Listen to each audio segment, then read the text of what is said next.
Iya, selain bertabur politik senior dalam ajang Pilkada 2017 nanti, tentunya Pilkada 2017 ternyata bertabur bintang. Ini terakhir ada informasi mengenai Sophia Latjuba yang adalah aktris dan penyanyi masuk tim pemenangan Ahok Jarot atas usulan Partai Nasdem. Ia diyakini mampu menjalankan tugas sebagai juru bicara, dan politikus senior Nasdem Johnny G. Plate mengatakan Sophia merupakan kader Nasdem. Ia saat ini sedang proses menyelesaikan program pendidikan pasca sarjana.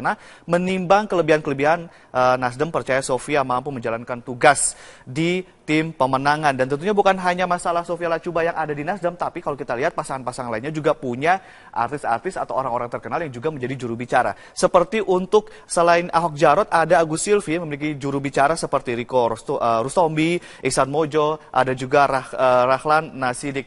Dan ini adalah respon dari para netizen. Menurut hemat saya, penunjukan Sophia Latjuba dan Ruhut sebagai jubir tim pemenangan Ahok Jarot bukan langkah yang cerdas. Nanti kita akan lihat seperti apa kita akan memperbincangannya dengan narasumber tentunya. Lalu kemudian juga Iwan Pranoto, Koalisi Kekeluargaan mengajukan Pak Nara saja sebagai cagup. Lucu. Ini karena Pak Nara juga di pilkada sebelumnya juga bertarung melawan Ahok dan Jokowi. Lalu kemudian tadi ada dua komentar dari netizen. Langsung saja kita ingin melihat atau menyimak komentar dari pengamat komunikasi politik. Ada Ibu Leli Aryani. Silakan Ibu Leli. Selamat siang Ibu Leli. Bajunya biru tapi tidak menunjukkan pasangan tertentu ya. Boleh juga. Oke. Bu Leli, kalau kita lihat siapa sebetulnya pasar politik dari ketiga pasangan cagup-cagup ini, lalu kemudian penunjukan juru bicaranya apakah sudah tepat menyasar dari pasar politik mereka? Iya. Jadi yang disasar itu adalah segmentasi pemilih ya. Jadi segmentasinya otomatis kalau dilihat dari ketiga-tiganya itu punya kans yang sama untuk meraih suara pemilih muda. Pemilih muda itu tidak sama dengan pemilih pemula. Karena pemilih pemula kan hanya sekitar 800 ribuan, tidak sampai 5% di DKI Jakarta.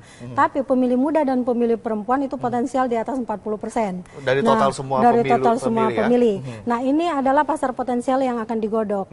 Tentu saja ini masing-masing kandidat kemudian berpikir berpikir untuk mencoba mengelola bagaimana branding image dari masing-masing kandidat ini bisa dijual. Tapi jadi artinya mereka berebut segmen pasar yang sama, anak pemilih-pemilih muda. Iya, tentu saja. Tapi mungkin image-nya nggak akan dijual berbeda-beda. Ya, tentu harus. Karena apa? Ternyata berdasarkan pengelompokan, saya lihat tipologi pemilih DKI itu menginginkan 3 kategori. Yang pertama, mereka yang sudah membuktikan hasil kerjanya. Tetapi dia bisa dekat dengan rakyat. Dan yang ketiga, dia harus bisa santun. Nah, sekarang bagaimana para juru bicara ini bisa mengelola branding image masing-masing, misalnya petahana yang sudah punya image tegas dan seterusnya, bagaimana mengelolanya supaya dia juga nampak lebih santun sekarang.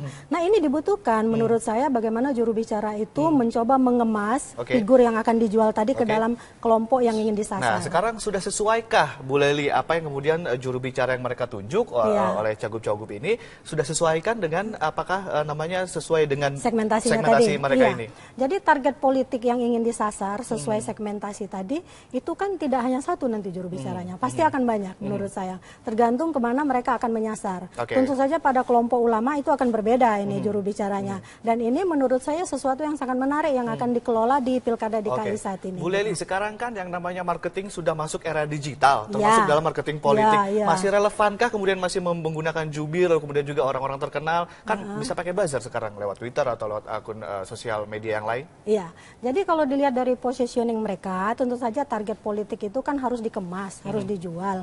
Nah, sekarang media sosial kan banyak digunakan, terutama buzzer-buzzer dan sebagainya.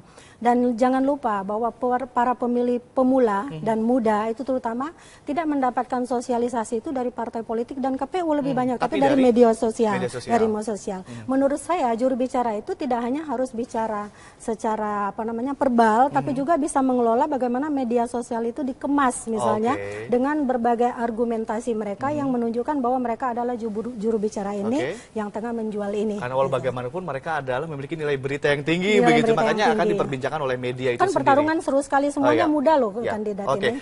Bu Leli, kalau kita lihat kan sekarang kita tidak bisa membedakan antara konstruksi realitas dengan realitas sosial itu sendiri. Nah, sekarang kita bisa lihat di misalnya jadi hashtag pasangan Leli Ade menjadi trending topik pertama gitu. Nah, itu masyarakat harus menyikapinya seperti apa? Apakah harus percaya 100%? Karena kan kita tahu sekarang ada buzzer-buzzer yang kemudian bikin hashtag-hashtag, langsung jadi termasuk trending hasil topic. survei, termasuk hasil survei ya. Ya, dan jangan lupa bahwa media mainstreaming, media konvensional juga biasanya mengambil berdasarkan trending topik di media sosial. Nah, ini menurut saya korelasi yang benar-benar harus dikelola sedemikian rupa sehingga antara konstruksi sosial dengan realitas sosial itu bisa sejalan. Dan ini kerja keras bagi tim sukses, bagi tim pemenangan, bagi juru bicara tadi. Dan juga kerja keras bagi calon pemilih mungkin untuk memilih benar-benar tentu saja bagaimana begitu ya? bisa memilih misalnya. Tadi kan berdasarkan 3 kategori, pengen yang sudah membuktikan adanya di mana. Tapi bisa nggak ya kira-kira dia berubah, dia sudah membuktikan ini skor lebih loh bagi mereka. Ini yang akan menentukan. Tapi zaman sekarang Bu Lely, kita lihat misalnya pemilih ini sudah pintar. Lalu kemudian kalau lihat di Twitter ternyata yang trending topik adalah pasangan Ade Lely. Apakah serta-merta mengubah pola pikir dari si calon pemilih misalnya, oh ya udah saya pilih Ade Lely misalnya? Oh, belum tentu juga. Belum tentu juga. Itu kan trending topik ya, trending topik. Sehingga biasanya pilihan orang itu ya akan ditentukan 5 menit sebelum dia masuk bilik suara. Oh ya? Nah, itu yang paling menentukan. Jadi sepanjang itu ada, trending topik itu ada, netizen seperti mana mereka berkomentar misalnya, itu akan sangat ditentukan bagaimana tim sukses dan pengelola jejaringnya itu mengupayakan semua hal yang ada yang berkaitan dengan kemenangan kandidat. Gitu. Baik, terima kasih Ibu Lely telah sharing bersama kami. Tentunya ya. yang harus kita catat adalah kita harus menjadi pemilih yang pintar, cerdas dan juga smart begitu ya. Baik, terima kasih Ibu Lely. Dan pemirsa, tadi perbincangan dengan Ibu Lely, pengamat komunikasi politik, dan tentunya kita akan nanti simak juga ulasan di topik yang kedua mengenai stop jual beli hewan langka Indonesia. Tetaplah bersama kami, Netizen News akan segera kembali. Ini burungnya Amir. Burungnya Amir gede kecil.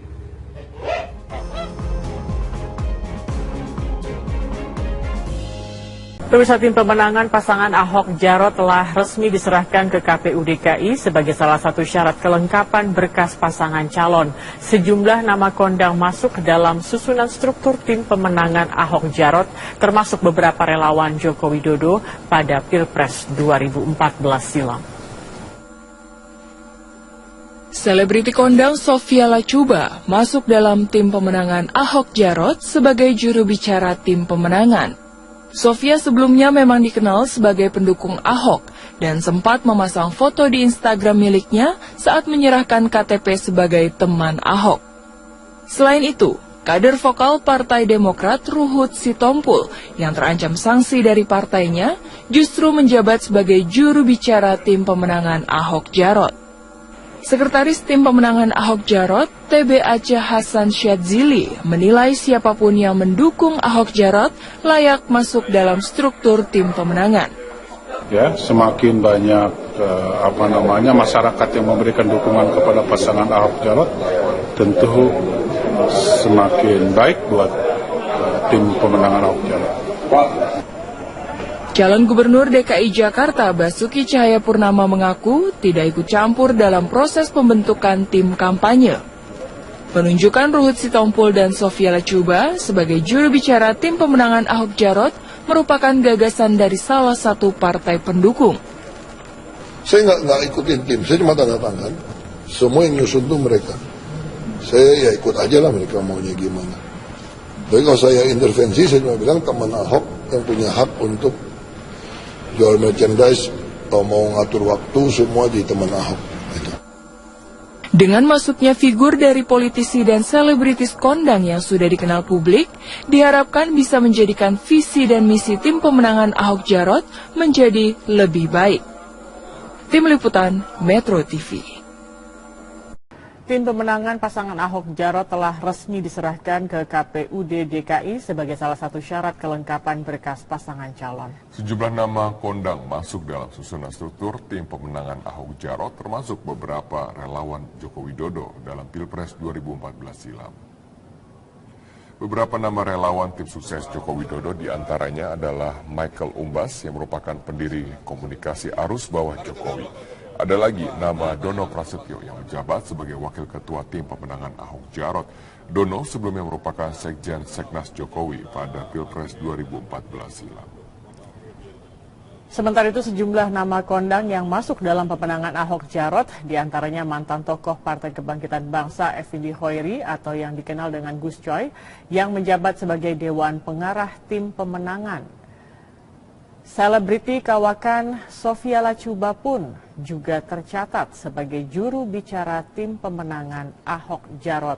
Latjuba memang sebelumnya dikenal menjadi pendukung Ahok, diantaranya dengan memasang foto di Instagram saat menyerahkan KTP sebagai teman Ahok.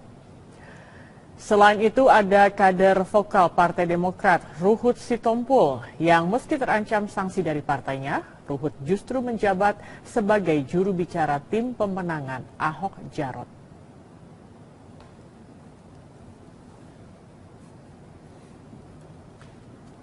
Ruhut Sitompul kembali menjadi sorotan. Selain karena masuk dalam tim pemenangan Ahok Jarot, Ruhut juga masih menjadi anggota Partai Demokrat.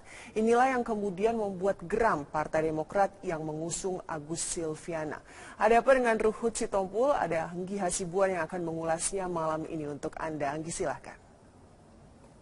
Ya, benar. Ada apa dengan Ruhut Sitompul? Karena dari kondisi yang ada sekarang adalah bahwa dalam posisi masih berada di Partai Demokrat, namun masuk ke tim ses partai lain.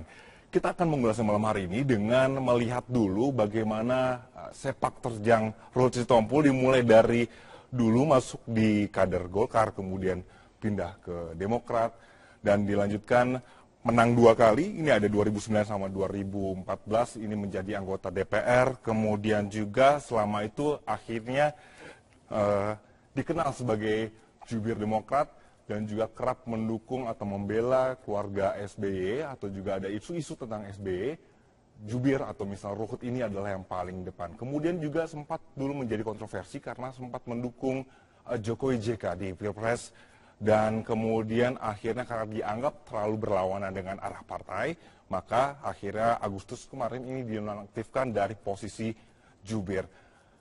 Satu hal lagi bahwa menjadi kontroversi karena kemarin ini namanya juga akhirnya masuk di tim ses untuk pasangan Ahok dan juga Jarot. Jadi kondisinya semakin bertanya-tanya ada apa dengan Ruhut sebenarnya. Kemudian juga akhirnya Ruhut Sitompul ini harus mundur dari posisinya di koordinator bidang politik dan juga hukum. Tadi saya sempat berbicara juga Stefani dengan Ruhut Sitompul bahwa untuk posisi di Komisi 3 ini juga akan segera mundur dari Partai Demokrat. Pertanyaannya adalah kenapa ini Ruhut mau untuk lebih memilih pasangan Ahok? Nah, jawabannya adalah karena dari Partai Demokrat ini tidak mengusung kader yang berasal dari dalam partai itu sendiri. Dan apakah tidak ada perlawanan sama sekali dari Demokrat? Ada perlawanan dari elit-elit politik yang juga paling depan, yang tidak suka sebenarnya dengan sikap seperti ini. Ada di sini kita lihat ada Ibas, ada Rosuryo, kemudian juga ada petinggi-petinggi lainnya. Ada juga istilah di sini meminta petisi untuk memecat di dalam internal partai sendiri. Kemudian dari Agus Hermanto juga sempat menyebutkan bahwa sudah ada proses di komite pengawasan. Namun sekali lagi memang dasar Ruhut ya. Jadi apapun nanti ternyata hasil dari internalnya partai tidak akan mau mundur sebelum, kita lihat di slide setelahnya, sebelum benar-benar nanti SBY sendiri yang memecat dirinya sendiri. Jadi dia tidak akan mengikuti segala proses yang ada di partai. Sekali lagi hanya cuma SBY yang bisa pecat aku. Nah itu menurut dari Ruhut ya. Jadi satu hal lagi bahwa nanti jika memang akhirnya harus keluar dari Partai Demokrat, Ruhut Sitompul menjelaskan bahwa akan masuk ke dunia yang non-politik, akan tetap independen, tidak akan masuk ke partai lainnya, meskipun banyak sekali partai yang mengajak untuk masuk. Satu hal lagi, Stefani, bahwa hubungan kedekatan antara Ruhut dengan istana ini juga yang mungkin menjadi pertimbangan dari Partai Demokrat untuk tidak bisa memecat Ruhut begitu saja. Stefani. Anggi Hasibuan, terima kasih untuk pemaparan Anda. Termasuk juga ini terkait dengan juru bicara dari pasangan Ahok Jarot. Karena ada 15 nama yang telah ditunjuk menjadi juru bicara tim pemenangan pasangan petahana Ahok Jarot. Dan 2 nama dari 15 ini menjadi trending topik di Twitter hari ini. Yaitu adalah nama Sophia Latjuba dan juga Ruhut Sitompul. Ruhut Sitompul kita tahu adalah kader Partai Demokrat, tapi yang menarik ini nih Bang Ruhut ini sekarang mengusung pasangan yang tidak diusung oleh Partai Demokrat. Kita tahu Partai Demokrat ini mengusung Agus Yudhoyono dan Silvi, tapi ternyata tidak gitu ya sekarang ya. Dan menurut sekretaris dari tim pemenangan Ahok Jarot, dikatakan bahwa siapapun yang mendukung Ahok Jarot layak masuk dalam struktur tim pemenangan katanya. Nah, kita akan langsung saja tanyakan langsung dengan Bang Ruhut Sitompul yang sudah ada bersama kita pada malam hari ini, Bang. Baik, Prita. Halo. Halo. Jadi sudah yakin nih masuk jadi juru bicara tim pemenangan dari Ahok Jarot dengan segala konsekuensinya? Ya, puji Tuhan saya juga kaget ya. Kemarin siang saya dihubungi sahabat saya ya, Charles ya, honoris. Bang, minta izin Bang ya, Abang ikut dalam tim. Ya saya bilang terima kasih. Gini Bang, biar lebih jelas ngomong dengan Prasetyo, ketua. Prasetyo ini udah saya anggap adik bahkan anak, karena dia selalu manggil saya Om. Ini anak yang kerjanya sangat semangat ya. Jadi mereka lagi rapat mau ke KPU. Saya bilang silakan aja. Saya kan ini orang keras, tapi kalau diomongin dengan lembut, hatiku kan selembut salju. Tapi Bang, Abang ini kan juga di Demokrat menjadi koordinator Polhukam. Ya. Kemudian DPR Komisi 3 juga lewat jalurnya Demokrat. Ini nggak takut akan berdampak gitu? Karena kan tegas saya katakan beda. begini. Ini kan sudah mulai mendekati hari H. Saya ini diajarkan oleh mami saya, hidup ini harus hitam putih. Kalau mandi harus basah. Saya kan sudah setahun lebih dukung Ahok. Ya, jadi saya lihat, karena itu kemarin saya menyatakan sikap, saya akan mundur sebagai Menko Polhukamnya Partai Demokrat. Rupanya kawan-kawan itu lihat, wah Ruhut ini nggak main-main. Itulah saya diajak ikut, saya siap mendukungnya. Kalau konsekuensinya sampai ke kursi DPR gimana? Itu yang saya katakan, saya terima kasih ini semua karena Tuhan. Orang pertama ikut partai politik jadi kader, punya kartu anggota. Udah itu aktif-aktif, ada kongres atau munas, jadi pengurus. Sudah itu cita-cita mau jadi anggota DPR, kan begitu. Aku ini semua berkat Tuhan, siapa sih aku? Aku bisa bersamaan masuk jadi kader di Demokrat, jadi pimpinannya, diikuti pemilu, udah di periode menang terus. Pemirsa, Partai Demokrat membentuk komisi pengawas dalam keterkaitan tindakan Ruhut yang mendukung Basuki Cahayapurnama dalam Pilkada DKI tahun depan. Sanksi tegas rencananya akan dilayangkan kepada Ruhut. Wakil Ketua DPR dan juga kader Partai Demokrat Agus Hermanto menjelaskan, beberapa waktu lalu Komisi Pengawas Partai juga sudah pernah memberikan sanksi kepada Ruhut. Sanksi yang diberikan berupa menonaktifkan dirinya dari Ketua Koordinator Juru Bicara Partai Demokrat. Ruhut dengan tegas mendukung Ahok, padahal partai pengusungnya mencalonkan Agus Yudhoyono dan Silviana sebagai pasangan calon gubernur DKI Jakarta pada tahun 2017 mendatang. Marilah kita bekerja kepada realita. Kalau kita bekerja dan saat ini sidangnya masih berproses terus dan menurut saya insya Allah tidak waktu lama lagi juga pasti ada sanksi-sanksi yang disampaikan oleh Kompas yang tentunya nanti hasil daripada Kompas itu disampaikan kepada Ketua Umum dan Sekjen untuk declaration bahwa sanksinya adalah seperti ini, seperti